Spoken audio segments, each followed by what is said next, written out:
到新闻大白话，那么这次要带大家来看看俄乌战争的最新状况。我们先带大家来看，这俄乌战争会不会再升级呢？尤其俄罗斯已经朝乌克兰发射真果树飞弹，普京说将在战斗的情况下进行更多的测试。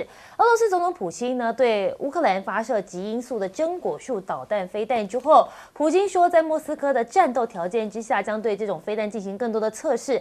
暗示着俄罗斯可能还会搭载核弹头，但这一句话一出来的时候，大家就很紧张了，会不会整个乌俄战争上升成为核战等级呢？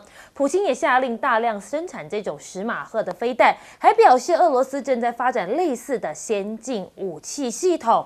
而普京现在也警告了考虑打击援乌武器的国家，因为普京要谴责乌克兰使用美国的 ATACMS 和英国的巡弋飞弹暴风影，对俄罗斯领土发动了2次袭击。从这些飞弹射向俄罗斯的那一刻起，西方跟乌克兰挑起的冲突便已经变成了全球冲突的因素。那么现在基辅也证实了，俄罗斯使用新型的中程导弹飞弹攻击乌克兰的城市，速度是不低于11马赫。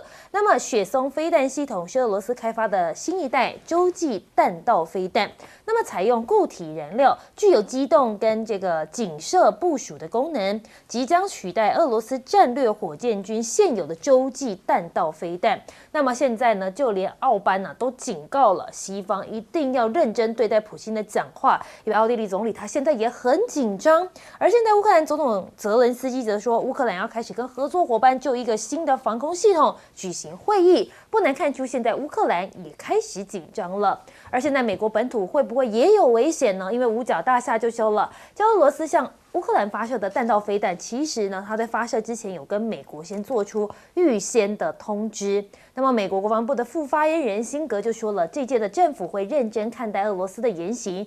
任内呢，美国的重点还是继续为乌克兰提供一些所需要的支持。那么，专家说，帧数能给欧洲任何一个目标致命一击，而且这个甚至能够飞到美国，因为帧数导弹的射程可达到5000公里，这说明它可以给西欧任何一个目标致命一击。如果把它部署在俄罗斯的东部，那么最远还可以达到美国的西海岸。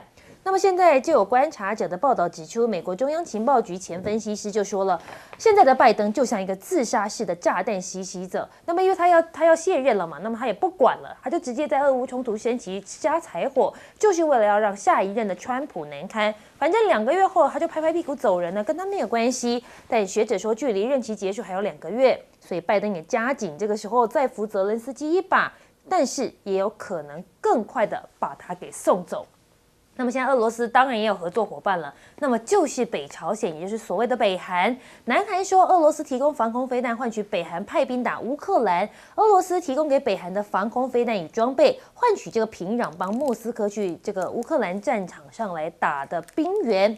美国国防部长也说了，北韩军队很快将投入乌克兰的战斗。他们算一算，大约有1万名的驻扎库斯克的北韩军人已经被整合到俄罗斯的编队里，所以很快就会投入乌克兰的作战当中。北韩投入了乌克兰的战争，俄罗斯传出有100万桶的石油作为回报。那么呢，自从今年3月起，俄罗斯已经向北韩供应超过100万桶的石油了。这些石油是从平壤向莫斯科提供武器和派出军队的回报。那所以现在日韩防长就谴责北韩的飞弹威胁啦，飞弹威胁，协调年底要访韩抵制北韩跟俄国合作。日本防卫省跟南韩国防部指出，双方强烈谴责跟北韩间的军事合作，并共同认知到北韩提升飞弹能力的严峻安保环境之下，日韩将以这个美韩3国密切合作至关重要。双方一致确认将持续的来发展安保的合作关系。我们先来请教一下韩明哥，你怎么看这个真果树飞弹真的会让整个乌俄战争再度升级吗？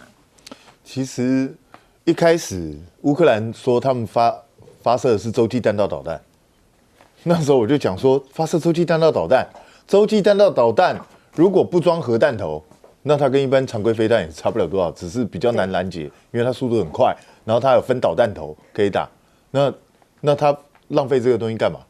完全没意义啊。那当然你用 ICBM 的话，就等于是在告诉大家说，就是我这次不装那个核弹头，我下次可能就会装。所以我那时候就会怀疑普丁干嘛这样做？结果后来普丁出来证实了，他发射的根本不是 ICBM， 他发射的是这个中程的这个高超音速的弹道导飞弹。那这一个其实是他们还在测试当中的飞弹，其实还没有大量生产。那现在普丁显然是对他的战果很满意，所以就特别出来讲。那未来它能够生产多少？以俄罗斯目前的，因为俄罗斯目前军工因为俄乌战争的关系开始全面在启动，所以未来如果普丁真的下令的话，可能很快，可能半年左右，它慢慢陆续就开始量产出来。那当然对未来的乌克兰的防空会造成非常大的威胁，因为这个东西以目前英美所提供的所有的防空系统，你都不可能拦截，因为它是超过10倍音速，你根本没办法拦截。那可是问题是战争还会打那么久吗？重点是在这里，因为拜登现在当然就是反正他剩1个多月，他就要再见，所以我现在就管你的，我一定要把这个战争不管怎么样都拖到我卸任为止，因为这个失败不能够在他任内发生，他要的就是这样。那至于说你川普上台你要怎么解决，那是你家的事。那对川普来讲也很头痛，因为他本来的宣称是24小时，对他当选不是他就任他当选24小时就要结束，结果不可能结束。那现在看起来，就算他就任24小时，恐怕也没办法结束，因为俄罗斯现在在战场上是占据优势嘛。那我占据优势的话，除非你能够给我满意的好处，不然的话，我为什么要停下来？我就继续打。那请问一下，川普，你到底要怎么结束这个问题？这个对川普来讲非常非常头痛。但是呢，其实你们今天这一篇不管是讲这个飞弹也好，或是后面北韩也好，大家有没有注意到一件事？乌克兰媒体天天在胡说八道。乌克兰媒体先告诉我们说这是 ICBM 嘛，结果根本不是啊，而且人家还事先通知过俄罗斯，所以你乌克兰明知道这件事，你为什么要故意讲？所以乌克兰现在千方百计就想把别人跟着一起拉入战争当中。那同样的，乌克兰之前媒体不是告诉说北韩的军队早就跟他们交战了吗？不是说北韩军队还被他们俘虏了吗？对，不是说过几天就要让他们亮相了吗？结果呢，现在奥斯汀告诉你什么？可能快要打，他可能快要进去打仗，根本还没开始，所以人家根本都还没有投入战场嘛，那你乌克兰就讲的跟真的一样嘛，所以你就会发觉乌克兰在干什么？乌克兰处心积虑的想要把欧洲这些国家全部拉进来，就一直不断在渲染，告诉你北韩也参战啊，俄罗斯很危险啊，他要动用这个洲际弹道导弹啊，你们全部都会完蛋啊，甚至呢，他们之前那个前总司令现在卸任了嘛，他前2天才在讲，他在一篇演讲里头讲说，第3次世界大战已经爆发了。说现在就是第3次世界大战，所以我觉得乌克兰当然合情合理啦，他必须要欧洲这些国家加入，他才能赢。但是你觉得欧洲这些国家真的是傻瓜吗？他们看不出来现在整个局势是什么吗？我认为乌克兰的情况只有更恶化下去而已。那川普恐怕上来也没有办法很快解决。好，那我们要问一下厉将军，这个俄罗斯跟北朝鲜现在的合作越来越密切了，这个北韩兵甚至还可以去换到一些石油。其实我再把这真果树飞弹讲一下，因为这很可能引发第3次世界大战，也有可能会引爆核子战争。我个人来讲是抱着比较忧虑的观点来看这件事情。为什么？因为那天有一个很诡异的场面，就是俄罗斯的发言人扎哈罗娃在发言的时候，他接到电话，那他正要讲这件事情，那突然上司突然打电话来讲，叫他封口令，叫他不要讲，大家不要小看这个动作。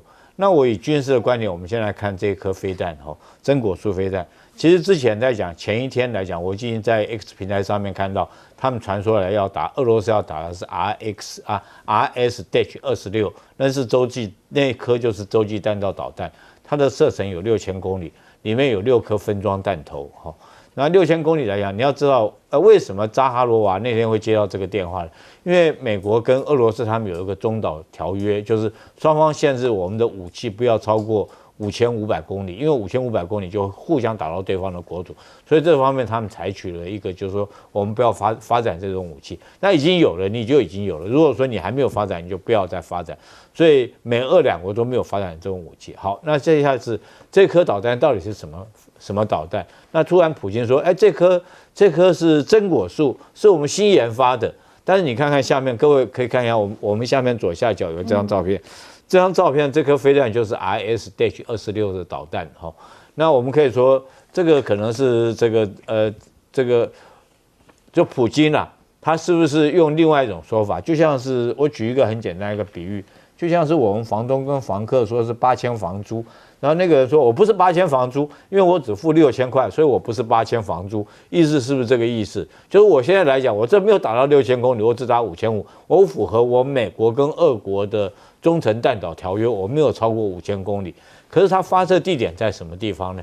它发射地点是在大家可以看，它在里海边上发射，里海边是俄罗斯最等于是最东边的一个州份哈，叫阿斯特拉罕州，它是在里海边上。那打什么地方？打到这个乌克兰的第聂伯罗这个地方，那这个距离超过4000公里了。那你说4000公里跟6000公里只是距离的差别，那有没有是不是核导弹，或者是不是所谓的洲际导弹？我觉得意义不大。差2000公里，我觉得意义不大哈，因为这4000公里，它如果说是摆在俄罗斯的东边的本土来讲的话，它一样可以打到这个欧洲的每一个国家，它这个射程足以打到。第二个，如果它摆在这个西伯利亚的话，越过北极来讲，也可以打到美国的本土。所以我们经常讲威慑，我们军理上面讲威慑，威慑有2个定义，威慑叫什么？就是说，第一个我有这个武器，然后我也会使用。这叫威慑。现在普京展示的这种叫核威慑，为什么？就是说他真的有展示出来，他真的有这种家伙在，他可以打4000公里，到底是4000还是6000，我们不晓得哈。他说我只打4000，但是是不是真的是只有4000？如果 RS-26 来讲的话，它就可以打6000。第二个，它这个里面有6颗分导弹头，那我们看到它落下来的速度确实是达到11马赫。然后爱国者3号的速度来讲只有5马赫，也就是说你拿一台这个 BMW 车子是很好没错，但你拿一台 BMW 车子你要去拦截一辆兰博基尼的话，你还是拦截不到。这道理就是这种道理嘛，就是它的速度快到你就是爱国者3号，你萨德系统你也不见得拦截得到。那现在来讲的话，就是俄罗斯普京他这种威慑系统会不会对美国或者是法国、德国这一些北约国家会不会产生威慑效果？其实我们有在观察了，或许它真的可以产生威慑效果，因为它真的打得到，只是它要不要打而已。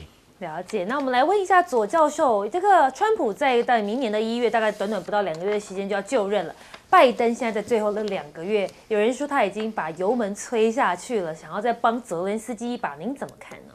好。首先哈，我觉得 CNN 的报道很有趣啊。他说，不只是说这个俄罗斯有事先通知美国说要发射这个飞弹，所以美国才有所谓撤离大使馆撤离人员这个事情嘛，警告说即将有重大的空袭。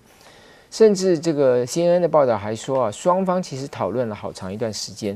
也就是说，如果美国要提高，就是说要允许乌克兰把他的这个美国所提供给他的武器飞弹发射到俄罗斯境内的话，那俄罗斯会怎么样回应？俄罗斯要采取什么样反制措施？双方已经讨论了好长一段时间，所以这样子的一个措施是一个有步骤的去升高，因为这个现在就是说，对于美国跟这个欧洲北约国家来讲，它最大的一个挑战是说，它是没有办法用现在的防空系统去拦截它的。那它又是多个弹头的，所以它当然现在只是告诉你说，它还有没有使用的武器。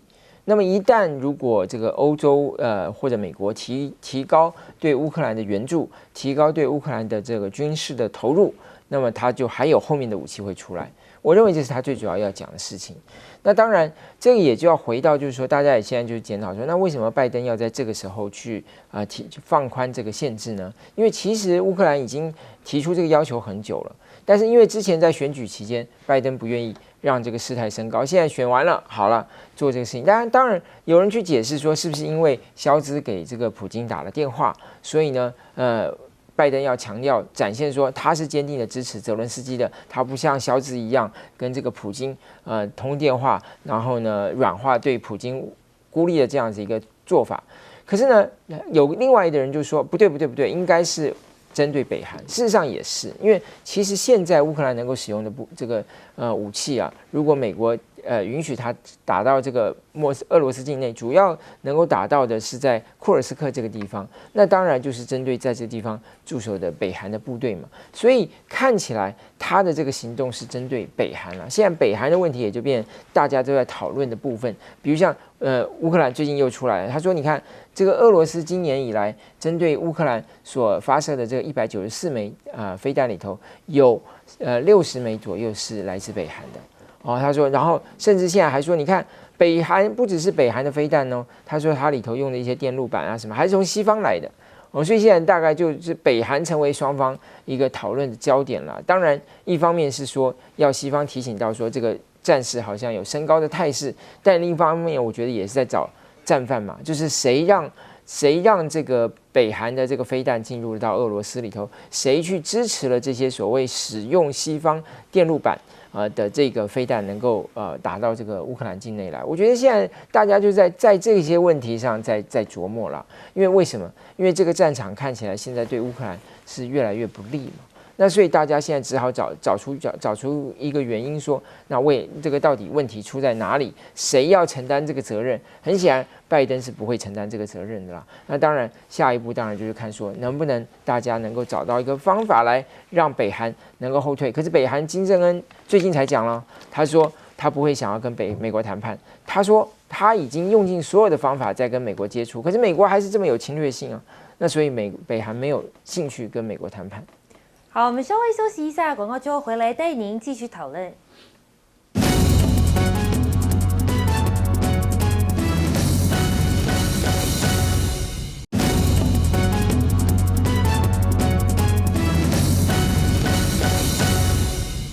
持续回到新闻大白话，但我们要带你来看到的是，现在在欧洲的希望是不是已经破灭了呢？那么瑞典的电池厂 Northvolt 申请破产，重创了欧洲电动车的雄心。瑞典电动车的电池制造商今天就表示了，已经在美国申请破产保护，这对欧洲寄望这家最具潜力发展的电池制造商能够减少西方车厂对于中国竞争对手的依赖，造成了莫大的打击。而这家公司的执行长卡尔森也在隔天宣布，他将请辞，转任资深顾问。随着瑞典电池大厂的破产，现金只够营运1个星期，现在全球有6000多名员工可能都会没有工作了。那么其实 Northvolt 呢，在向休斯顿的美国破产法院提交破产的申请书里面就有讲到，它的流动性状况已经非常的严峻了。那么他们在加州有业务，大概拥有了3000万美金的现金，但是只能够撑1个星期，而且已经负债58亿美元了。只是现在大陆的农产跟电动车都已经压制欧美了吗？你可以看到中国大陆向巴西的高粱敞开大门，美国农场主有了对手。根据美国农业部的数据，大陆是世界上最大高粱的消费国，其中大部分来自美国，供应了将近580万吨。随着中国跟巴西已经签署协议了，巴西的葡萄、芝麻、高粱、鱼产品都已经打开新市场，这种局面可能会发生变化。那么现在中国就有评论说，留给外国车企的时间不多了，打不过中国车企，不如就加入吧。CNBC 引述这分析师的话说，外国车企适应中国电动车市场时间已经所剩无几了，所以如果无法尽快在中国市场推出具有竞争力的清洁能源汽车，那么外国车企挽救中国市场的份额，唯一希望或许就是加入中国国内的企业合作。那么现在巴西人偏爱中国造，10辆进口电动车，9辆来自中国。无惧27%的关税抢进欧洲，比亚迪现在用低价来迎战欧洲车市场。那么燃油车末日将到了吗？丰田、比亚迪现在呢，且进且合，推动了一个混动车的新时代。因为很多的这个电动车可能有碍于能源不足的问题，所以他们现在就推出一个像是能源的混动车，也就是所谓的油电混合车。那么现在就连华为都要抢攻市场了。华为包揽了天界、仙界、军界的商标产品，涵盖电动车、汽车仪表板，甚至是摄影无人机。华为已经申请了200个包括界的商标，什么仙界、军界、天界、旗界、永界、世界、遥界等等的这些商标注册，只被视为一个防御性的策略，用以阻止其他公司或个人利用华为的鸿蒙智行4界相关的商标做一些炒作，或者是获得利益。业内观察指出，华为这样的行为呢，除了保护自身品牌，也为了进军智能汽车市场奠定一个基础。你可以看到，叫鸿蒙智行的尊界也即将要来登场了。华为 Mate 70 Pro Plus， 那么可能是16GB Plus 的512GB， 现在已经有293.4万人预约了。华为的折叠机现在销量也是蝉联第一，单季销量就有112万只，年增97%，卫冕大陆市场折叠手机市场的销量第一名。在人民币1万以上的高端折叠手机市场中，第3季市占率竟然高达了85%这么多。我们先来请教一下韩冰哥，这欧洲的希望是不是现在要前进电动车恐怕是无望了？对，这 Northvolt 它现在破产，那表示它真的是没有办法再竞争下去。那对欧洲想要有自己独立的电池的供应，可以甩脱对中国大陆的依赖，当然是会有非常深远的影响。那实际上我也一直觉得，就是何必一定都是要有这种思维呢？实际上现在很明显的，因为过去欧洲不专注在电动车这一块，所以你包括这个电池的相关的研究，你本来就是落在中国大陆之后，甚至它还落在日本的后面。所以你认为光靠你这样独立研发就能够赶日超中吗？我觉得这个是很不切实际的想法。正常的想法应该是怎么样？就是本来就应该是打不过就加入啊，对方的技术比较先进，对不对？那我就跟你合作啊，我把你的技术学过来啊，那甚至我将来再研究出来比你更好的技术啊，这样不是才是比较正确的道路吗？其实全世界的各地的发展不也都差不多都是这样吗？所以我觉得这个没有什么好丢人的。这个就是我既然在这一块技术上面我没有办法领先你，那我就赶快先跟你合作取得这个技术，这个对我的市场也有好处啊。所以我觉得现在中国大陆其实他也不拒绝这件事情啊，他去欧洲设厂，其实如果欧洲愿意跟他合作，他也都愿意跟对方合作。所以我觉得既然中国大陆也开放，甚至包括美国也是一样，之前福特也一直想要跟宁德时代合作啊，那是被拜登政府打了回票。那我觉得新的川普政府上来之后，其实也可以考虑啊，这样子对这些车厂来说，我也可以回避掉关税的问题。那对美国来说，你也可以快速提升你的技术啊。不然的话，目前很显然的，在电池这个领域，你就是输给中国大陆。你产生出来的产品，不管在性价比也好，或者在整个那个蓄电的能量也好，你就是比不过中国大陆。所以我觉得加入他们是正好而已。那中国大陆其实他们为什么竞争这么快，发展这么快？因为他们的市场其实大家如果知道的话，他们内卷的太可怕。他们那个价钱哦，说真的，其他车厂在里头根本去做，你是卖一台赔一台，没办法生存。对，你根本没办法生存。那福斯本来是在中国最早进入中国大陆的外国厂牌，对，然后在那边也设厂扎根好几十年。福斯现在在中国大陆已经快要不行了，因为他的车子卖得很惨，因为他新的技术跟不上啊。那对中国大陆来讲，我们就是要新的技术，而且又要便宜，所以你没有办法去竞争过别人。所以福斯现在也非常头痛，他在中国大陆的市场占有率是萎缩的极度厉害。你看中国大陆也因为他们内卷，然后大家互相激烈竞争。你这几年去看他们每年的车展出来的新的车型，甚至概念车，都是很多是你想象不到，那个进步非常迅速。所以在这么激烈的竞争下，那你现在其他的外国市场要打入就没那么容易。那至于说华为为什么要把所有戒指都包了？其实倒不是说他一下就要创这么多东西，而是因为大陆很多那种专利蟑螂。哦，对，我看你这个东西，你未来可能会要，我就先把它先注册登记起来，到时候你再跟我买。对你就要花大笔钱跟我买，那他不想被这些人赚这些钱啊，所以我当然现在就未雨绸缪，先弄再说啊。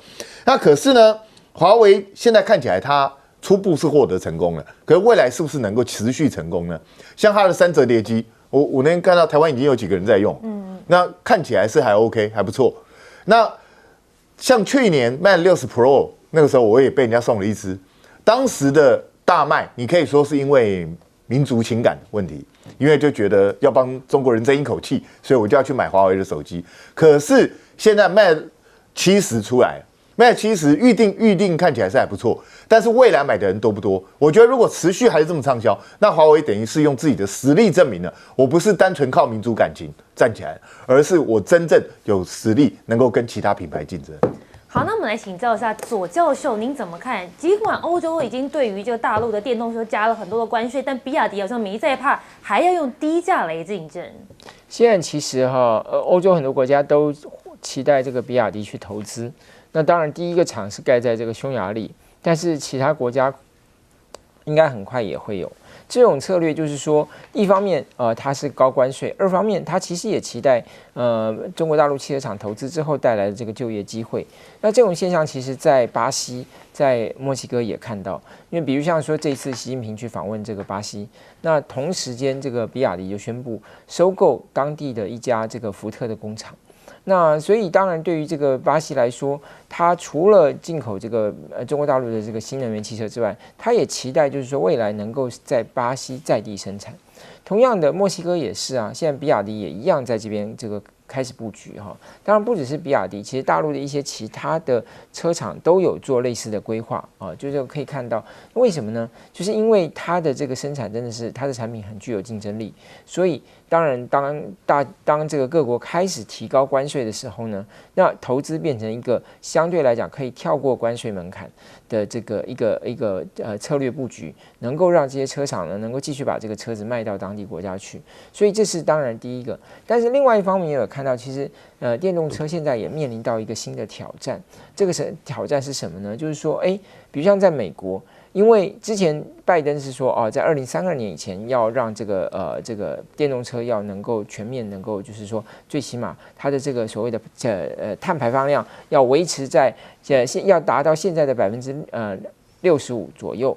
那你要降这么多，最后就是要靠你这个汽车的排放来控制，所以就变成要全面的换上这个电动车。那当然工人就反弹嘛，所以美国汽车也工人反弹，这是第一个。第二个就是说，在电动车其他的一些安全性能是不是都过关？这不是针对这个大陆，是所有电动车其实都碰到同样的问题。因此，现在其实大陆可能就是大陆的车厂现在可能面临的挑战，已经不是还有哪一个汽车厂，还有哪个电动车可以挑战中国大陆的电动车的问题，而是整个电动车未来的市场是不是要走向自驾车，还是说要某种程度还是跟这个所谓的柴油汽车，就是这个化石燃料的这个汽油的这个汽车来内燃机汽车来作为某种这个整合来去让它的市场接受度更高，这可能是未来大陆所碰到的问题。那怎么样去克服这个挑战？其实投资设厂就变成是一种可以互利，然后又可以扩展市场的一个方法。那厉将军，我们想要来问一下，现在大陆不止这个电动车压制欧美，就连它的农产品似乎也对欧美构成一个很大的威胁。其实我们讲电动车我是很有感的，因为我知道大概就这个当石油危机发生之后，大家都要想办法节能减碳嘛，朝绿色发展。那时候欧洲、中国跟日本3个国家走的方向不一样。日本走的是什么呢？他们找 hybrid， 所以我们现在看到很多日本车 Toyota 都是 hybrid 油电混合的。那德国这个欧洲车他们走的是什么系统？他们走的是柴油系统。他认为说，因为德国面积很大嘛，土地很广，所以他用柴油引擎来讲可以跑很远，可以比较省油。那中国来讲，他就发展电动车。那时候大家都觉得瞧不起中国，你怎么发展电动车？这电动车很麻烦，根本发展不起来，对不对？你还要充电时间，或者是说里程焦虑等等来讲的话，但是没想到这个电动车居然在这几个这种大的环境之下，它必然一枝独秀，然后冒出来了。它不管是在电池的蓄电能力，或者电池的品质，或电池的价格方面，它很明显的降低下来。所以我们看到丰田来讲就认输了。丰田来讲认输，从一件事情就看到它hybrid为什么没有成功呢？因为他们把他们社长都换掉，他们原来社长叫丰田直男。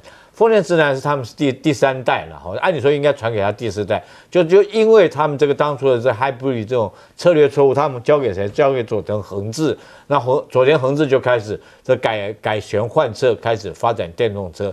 那欧洲也开始急起直追。可是你要知道，当一部电动车大概有3个电，第一个它要有电池，对不对？动能。第二个要有电控，电控就是电子控制能力。第3个要有电机。那我们不要讲说电子控制跟电机这2方面，在电池是关键中的关键。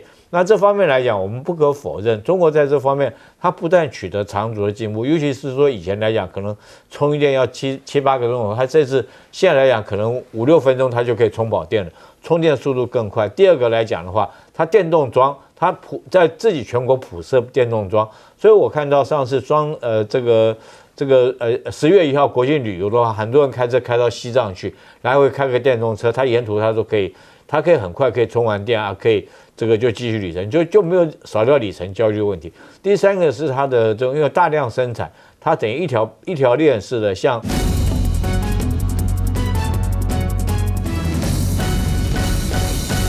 最近不管是 APEC， 不管是 G20， 你都会发现。习近平蛮忙的。习近平呢，现在就看到了他在 APEC 峰会的时候，他跟这个黄循财会见了。那除此之外呢，李显荣虽然已经退下来了，是前总理了，但是他也要继续发挥他的影响力。24号呢，他即将要访华。那他是怎么讲的？他认为中美之间的紧张恐怕再持续20年，短时间之内没办法化解。一直以来，新加坡呢都是要站在中间，他不想要选边站，因为他眼前就看得到的是包括什么？包括了美国又说了要收紧对中国的半导体出口，就会波及到非常多对岸的晶片商。那当然了，台湾这边呢有一些系统商这边也都会受到影响。另一个部分呢是25年来第一次，美国说要全面的更新海底电缆法规。现在做海底电缆这一块，除了美国之外，另一个最大的竞争对手是谁？其实就是中国了。好，这一些从什么重大啦、全面审查跟国家安全有关，很明确的，其实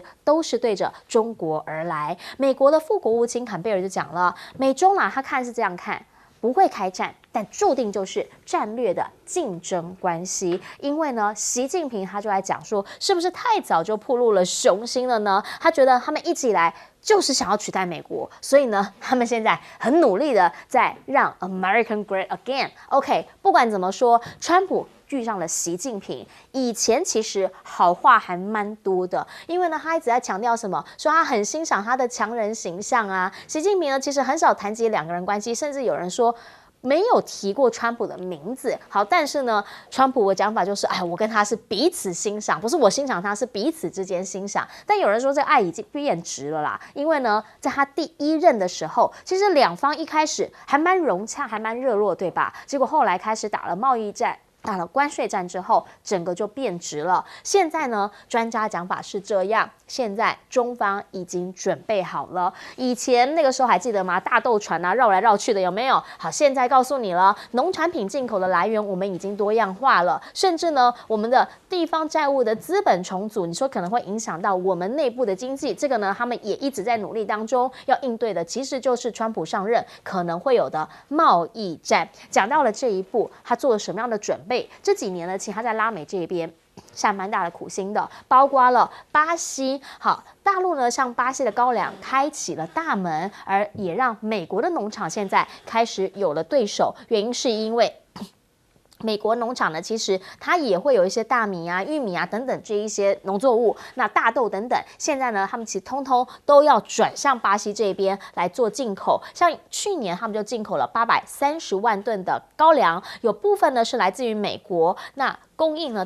将近的是大概是580万吨左右。那大豆订单说已经取消了，全面由巴西取代美国，成为中国最大这个玉米的出口国。这一些都是在这4年来中方他们所做的准备。所以呢，现在他们甚至还要跟巴西这边来签什么？签猪肉内脏的出口协议，一步一步通通都在做准备。因为呢，现在他们也发现了，跟拉美国家拉近一些也有好处的，原因是填补了川普的孤立主义空缺。毕竟啦，川普现在呢，他就是美国好，旁边的邻居他没有那种大哥要照顾别人的心态，旁边的人看不懂吗？小弟们当然看得懂。而且呢，这一些都算南方国家，大家也都想加入金砖。北京刚好啦，趁这个时候抓住时机，把他们给抓牢一些。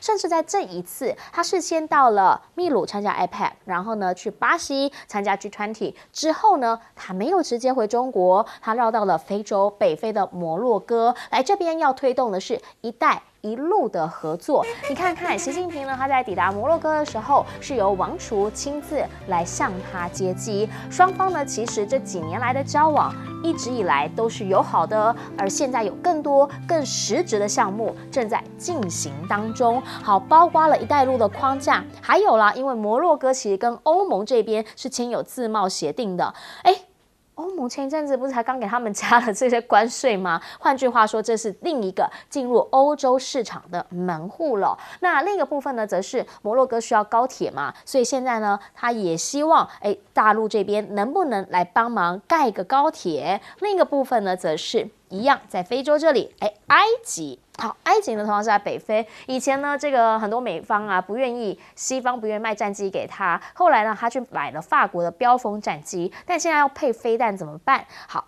以色列的报告说，中国要给他卖飞弹了。这个飞弹呢，据说可以配到标风战机上头，而且呢，射程超过290公里。好，目前呢还不知道说这样子搭是可以不可以，或者是合或不合。但不管怎么说，大家在寻求的是什么？在寻求的是，当一个不稳定的因子丢到了国际的场域当中，大家要寻求的是买保险啊，怎么样能够比较稳当？要的其实就是一个平稳。请教一下帅将军，怎么样来看？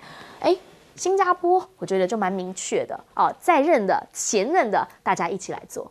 新加坡是在全世界所有国家里面对中国是最比较了解的国家。当年这个新加坡李光耀，包含李显龙，台湾。中国大陆经常跑，而且他们有华裔，这个语文上没问题，历史、地理、文化都知道。包含黄循财跟他现在的几个大使，在外面讲的东西，在国际上是非常支持中国大陆的。第二个，那个 Kirk Campbell，1996年我跟他见面的时候，他就是中国科科长，在美国我接触过他们很多智库，他算是比较了解，所以他讲中美不会发生大战。我在很早前节目上讲，中国跟美国真的是经济霸权，因为这两个大核子大国不可能隔着太平洋、大西洋来打一场仗，就是经济作战。经济作战里面最重要是地盘作战，哪个地盘是我的？你看习近平现在不是忙得个要死吗？对，干嘛？南美洲会跑，非洲要跑，欧洲要跑，他跑来跑去干什么呢？那就是“一带一路”的延伸嘛。南美洲前海港开了，对不对？然后农产品也拿到了，中东，对不对？铁路、油气管也盖了，中南半岛它早就在手上了，除了一个菲律宾以外，其他都没有了。那埃及呢？对不对？所以全世界美国现在你是更好，你川普要搞孤立主义，将来你那一块就剩下加拿大、墨西哥，其他还有北美那个中美洲。中美洲是一个毒品国家，跟他无利可图。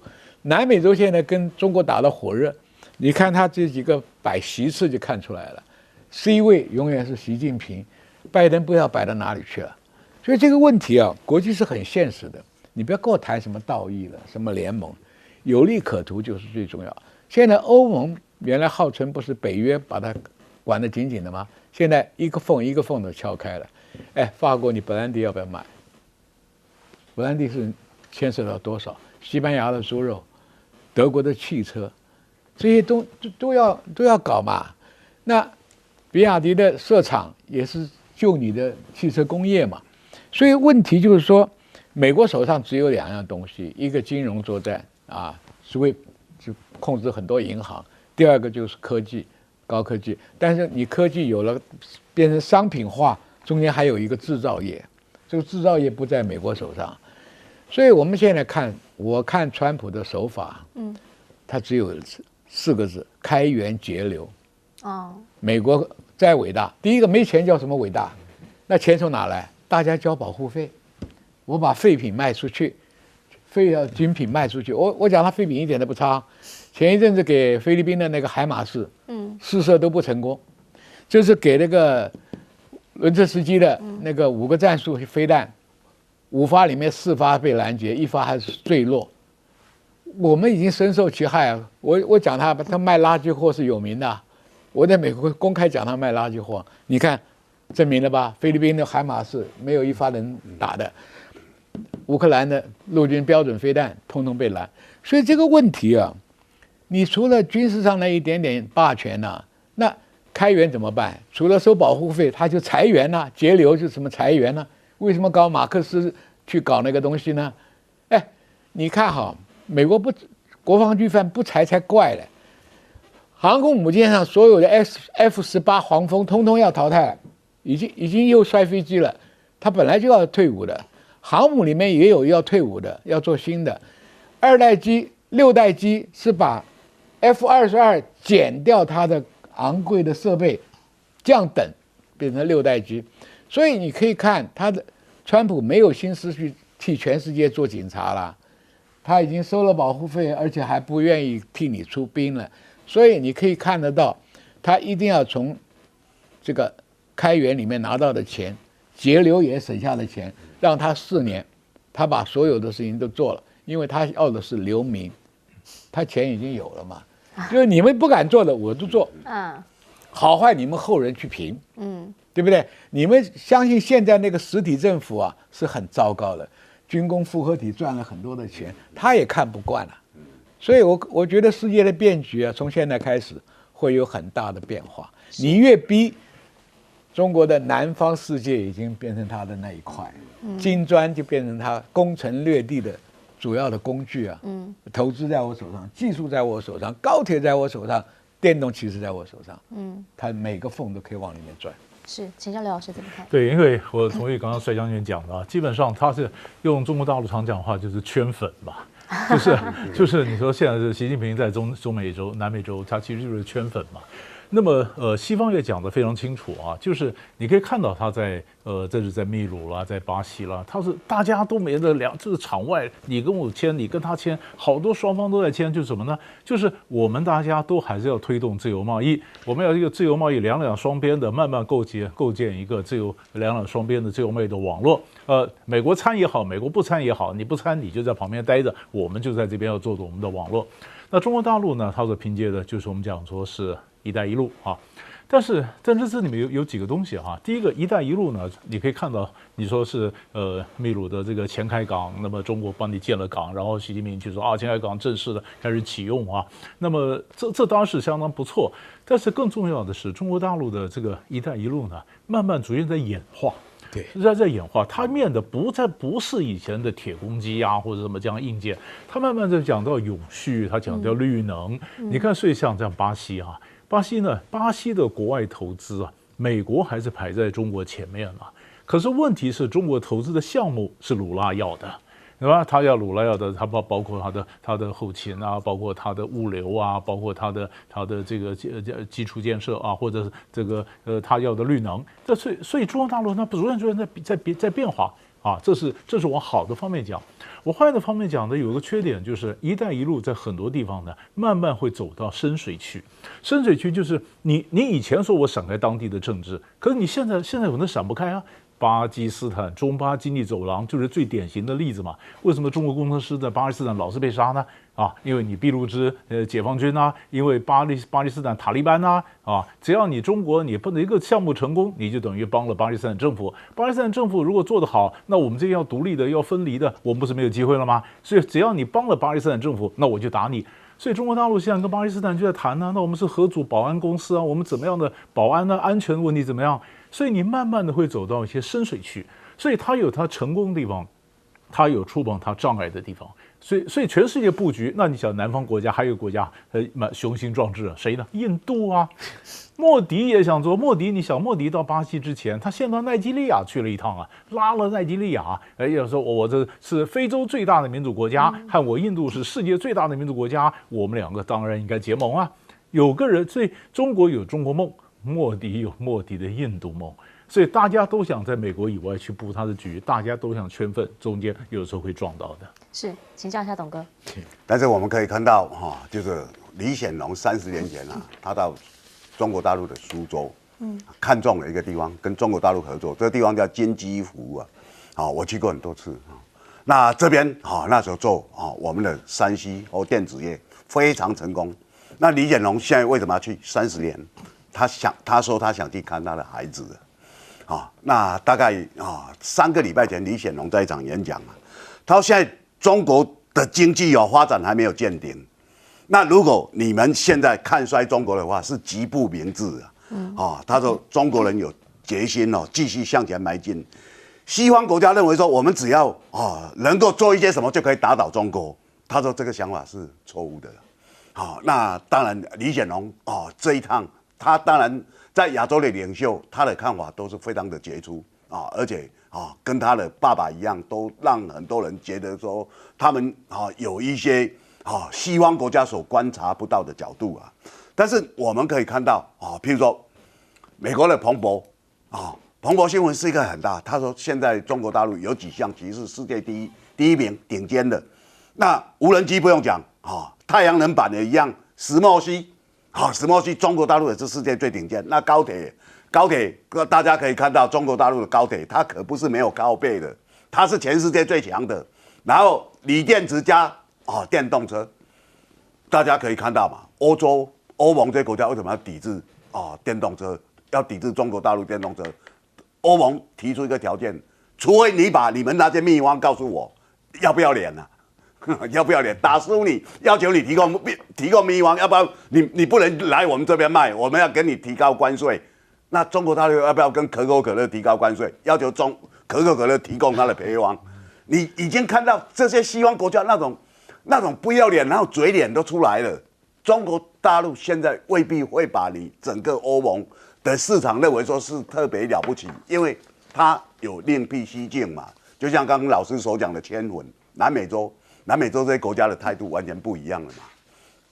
那它也不止一带一路了，大家看阿根廷那总统本来是很反中反社会主义天天骂他现在讲什么？中国大陆给我们很多帮助他们只有一个要求，他们希望我们不要打扰他，他一直要去扒着。那巴西不用讲了那秘鲁最近跟习近平的前海港，大家可以看到，这整个南方共同市场的很多产品就会不断的进入中国大陆，他就不需要美国跟加拿大那些农产品嘛，这是一个很简单，因为过去川普打中美贸易战的时候，2018年那时候中国大陆没有防备，吃了不少亏啊。他们现在有备，他知道说只要川普上任，我们会有一套做法嘛。那这套做法对他来讲，他已经定了一个比如说外国制裁法，他已经通过法律了。然后他也把一些那个企业把它列为不可靠清单，这都列在里面。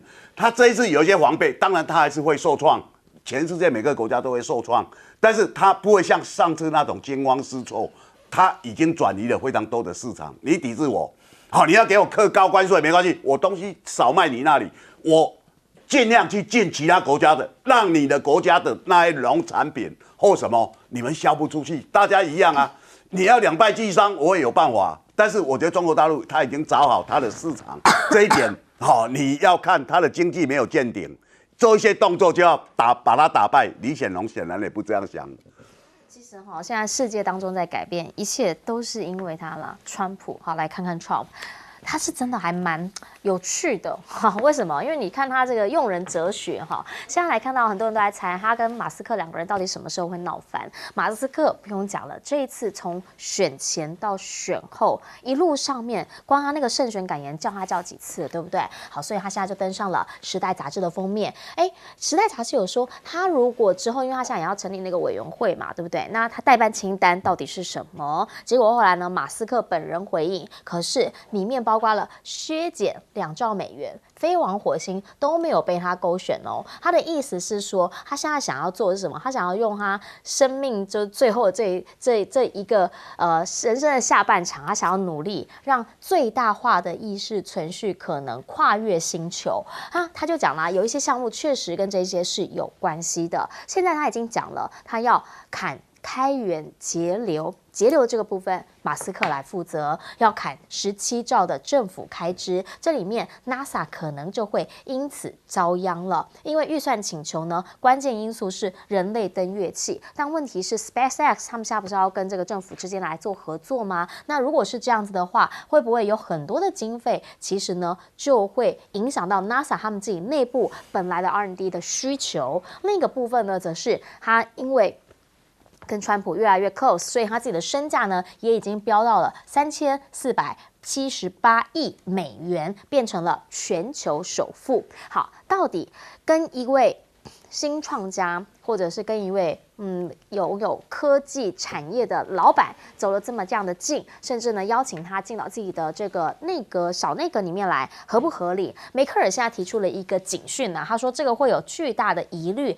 原因是因为你要平衡人民跟权势人物之间的冲突，那又是一个大老板，你怎么样能够来确定说这个企业啊，或者是财力啦，或是科技手段不会影响到所有人的利益呢？不会有所谓的如何做到利益回避等等的问题，这一些呢其实是应该要想的，但我觉得川普可能没有想那么多啦，毕竟他是川普嘛。川普现在呢要当总统了，所以本来的那些司法案件，本来说下个星期要判决那个燕兴风口案，现在无限期了啦，不宣判了啦。另一个部分还有什么？进去的人，忠诚这2个字最重要了，来包括了现在考虑要任命重组 FBI 领导层，那刚刚呢没选上的这个前 FBI 的特工，也是他的好朋友罗杰斯，很可能就会去当局长。另一个呢，也是对他也蛮忠诚的一个追随者，也是要担任副局长。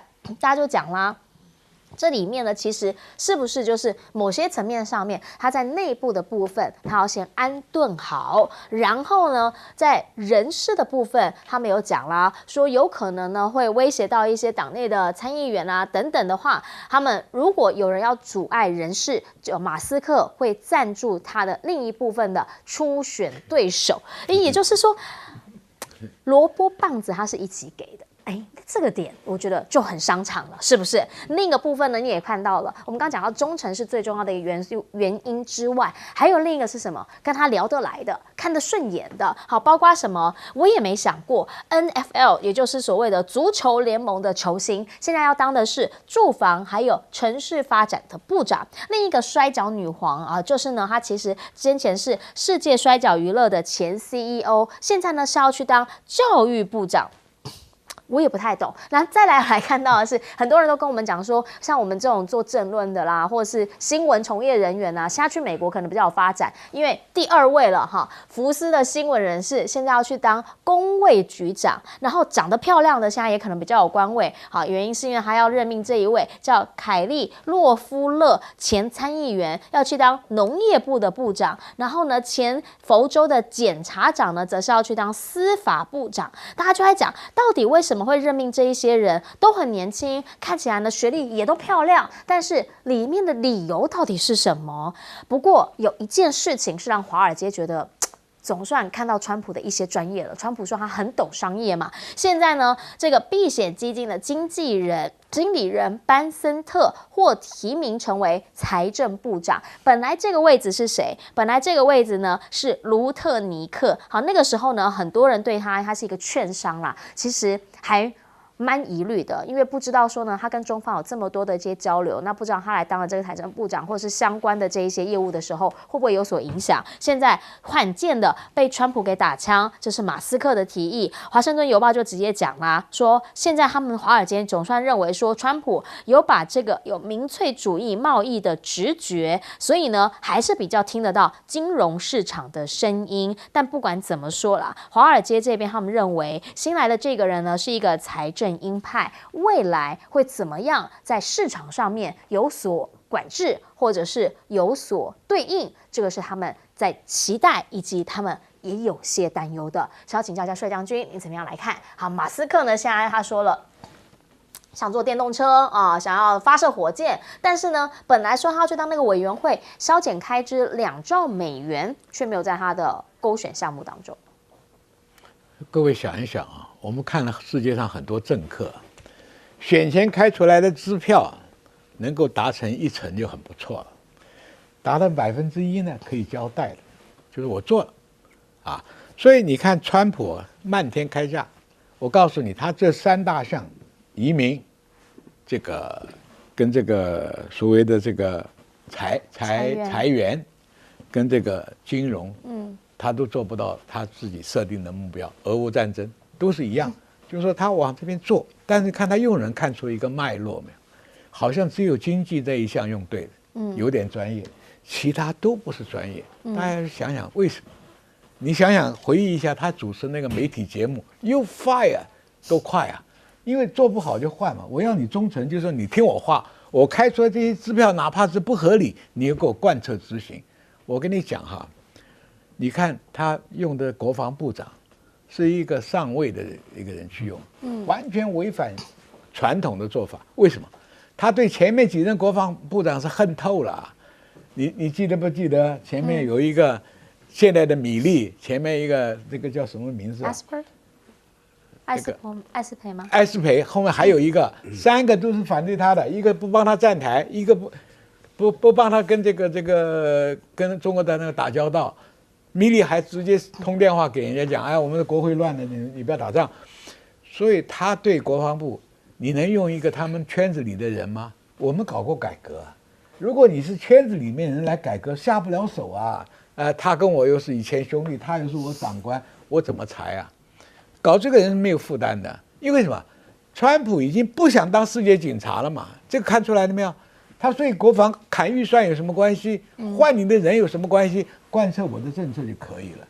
所以其他你看看多少奇奇怪怪的人没关系，你只要按我的命令去做，我按我的竞选这个支票去做，做得成，做不成 fire 你，做得成继续做。所以你把整个脉络看过来，他连那个联准会他都是想把你干掉，哎，真是叫大破哎。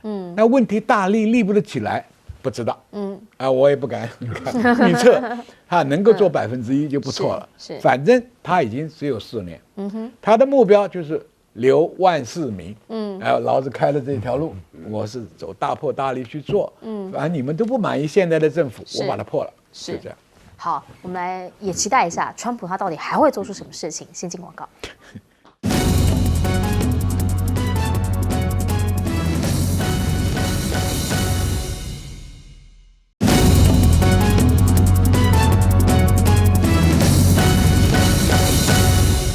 好，我们讲到了川普回来，他的用人哲学让大家觉得，真的是有点奇特。请教一下刘老师。对，我常常啊，作为一个政治学者，我们看研究领导。那研究领导，我们看到川普的基本上我是看几个点啊。第一个点就是这个总统的权力，什么样，他的限制极限在哪里？就他的 limit 在哪里啊？你想用什么就用什么吗？川普是不是碰到什么东西会转弯？我们晓得他这个你可以看到他用这个司法部长的盖茨，后来不是就换人了吗？对不对？换成那个美女嘛？为什么呢？因为他晓得国会里面通不过嘛，所以川普也会算。那我现在有这么多的支持度，我这么多的政治资本，我是不是要用这么多的政治资本去推一个这么样的弱的一个候选人？他这样做是什么？所以我们就看到，那他哪一个会撞墙，哪个不会撞墙？就是说，总统的权力，事实上有外国学者专门的研究总统啊、首相啊，你的权力的 limit， 你的限制到底在哪里啊？然后第二个呢，其实我们也很想要看是，我们讲领导有领导的和被领导的，对不对？领导的和被领导的，那就是看马斯克嘛。马斯克是不是被领导的呢？马斯克可能觉得他是世界首富啊，他认为他是共同总统，不是吗？共同总统，所以在这里面到底会，所以每个人都在看。现在你要晓得一件事情啊，马斯克带进来什么？马斯克带进来很多的科技界的大佬，因为他科技界嘛，而科技界大佬说，来，我跟着马斯克一起干哈。马斯克不是说他那个 Doge 这个效率部啊，他说那个我又怎么样人有高 EQ 的、高 IQ 的，但是我没有钱。你以为没有人吗？很多人啊。加州那些大佬说，好，这一辈子就这么一次机会可以改革政府，我们袖子全来跟你一起干哈。好，这些人进来，可是马斯克进来会不会撞墙？也撞到墙，他有的位置他还是撞不了，所以他跟川普的位置能维持多久？这是我们看的另外一个重点。